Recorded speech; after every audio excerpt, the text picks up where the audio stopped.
Hello friends, मेरा नाम है प्रियंका नायक और आज मैं आपको पढ़ाने जा रही हूँ पार्ट 4 5वीं कक्षा लेसन नंबर 15 ज्ञानी। भंडू भाऊ और सुदामा का परिवार आमने सामने रहता है। एक भंडू भाऊ का परिवार था और एक सुदामा का परिवार था। ये दोनों परिवार अपने आमने सामने वो रहते थे।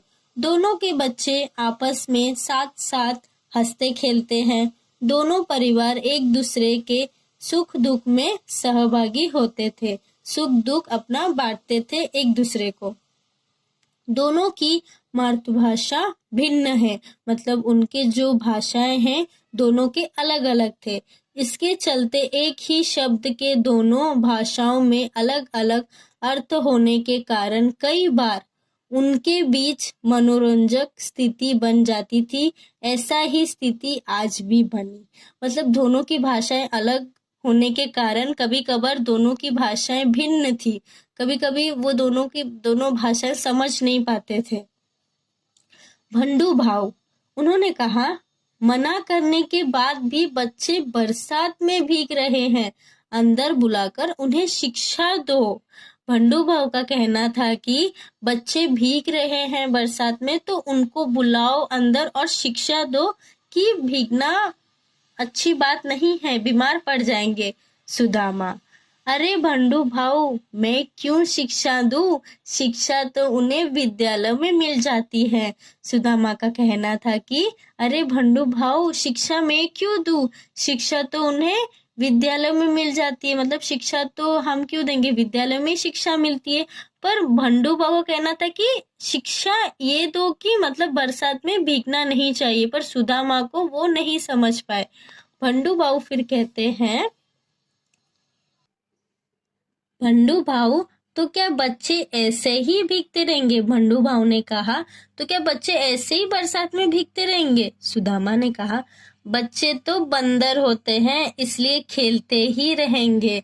सुदामा का कहना है कि बच्चे तो बच्चे होते, वो तो बंदर होते, उछलते कूदते रहते हैं तो वो खेलते ही रहेंगे। भंडू भाऊ, लेकिन जब आसपास कहीं समुद्र नहीं है तो बच्चे बंदर पर कैसे जाएंगे? भंडू भाऊ को ये नहीं समझ आ पाया कि सुदामा क्या कहने को चाह रहे हैं। लेकिन वो भंडू भाऊ क्या कहते हैं, लेकिन जब आसपास में अगर आसपास किधर समुद्र ही नहीं है तो बंदर की तरह कैसे उछलेंगे वो?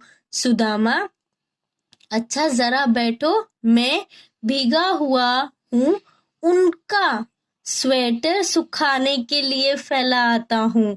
भंडू भाऊ कहते हैं, तुम उनके स्वेटर उनमें कैसे सुखा सकते हो? सुदामा कहने का तात्पर्य था कि मतलब मैं भीगा हुआ हूँ तो बच्चों का जो स्वेटर है वो मैं फैला देता हूँ जो सूख जाएगा। पर भंडू भाऊ को लगा कि उनका स्वेटर उनमें कैसे सुखा दूं, मतलब भंडू भाऊ को कहना था कि उन जो बच्चों का स्वेटर है वो उनमें ही कैसे सुखा दूं, वो तो भीग रहे हैं पर उनमें सुखा भी नहीं सकते, वो तो और गीला हो जाएंगे।